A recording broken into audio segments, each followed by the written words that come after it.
Dr. David Nicholl back. Thanks for that. So do you think that Boris Johnson should go? That's it? Absolutely. And in fact, those Conservative MPs who've got any credibility, like Andrew Mitchell, are saying that he no longer has the support. So my message to any Conservative Party member is, why are you not asking your MP that Boris Johnson should no longer be in office? I mean, Margaret Thatcher said the first duty of government is to defend the rule of law. And here we have a Prime Minister who's under active investigation by the police. But he wasn't alone at these dues that he spent 10 or 25 minutes, and there are other gatherings going on. So what about those other attendees at different alleged dues?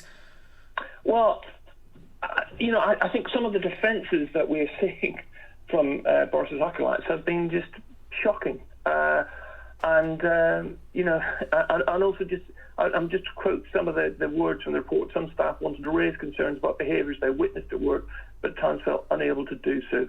No member of staff should feel unable to report or challenge poor conduct where they witness it. Now, that's in the partial report, okay?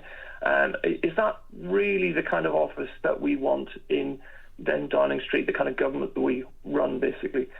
Because trust is absolutely fundamental to democracy, and we have really big decisions at the moment in terms of the economy, Ukraine and everything else. And how do we trust a Prime Minister who so blatantly lies? And yeah, I can say that in the BBC, but you cannot say that in the House of Commons. But he has promised to turn things around and clean house and to change the culture. That was something else that was mentioned in Sue Gray's report then. So do you think he could turn things around?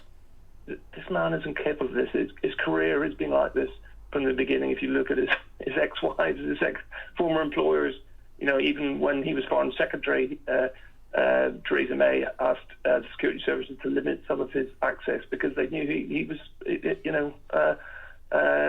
so risky.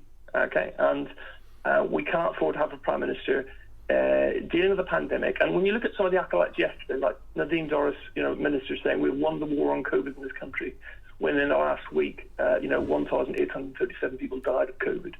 If that's winning, I mean, really, this is just a disgrace. So I say again, those people are Conservative Party members should be asking their MP, just as what happened in Sutton Coldfield, why we got this man as Prime Minister.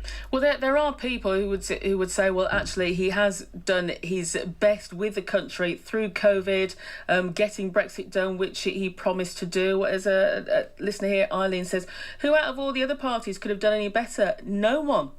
He's had to deal with things that no one in the world had any experience of how to deal with, and he did the job the best he could. Should he not be getting some credit somewhere along the line for what he's managed to get us through so far? Yesterday, 85 people died of COVID. That's more than all of New Zealand in the entire pandemic. There are many, many, many things we could have done better in the last couple of years. And just repeating the lie that Boris managed very well. When we know this is a man who skipped 5 Cobra meetings at the beginning. He's a chancer, okay, and he does not have the gravitas and take the seriousness in the job, which is the most important job in the country, and is treating the whole country as fools. It's time for him to go, and that's why today the Lib Dems are actually saying, in terms of his legal advice for this criminal investigation, he should pay for that himself. It shouldn't be paid for by the taxpayer. David, good to speak to you. Thank you for your insight into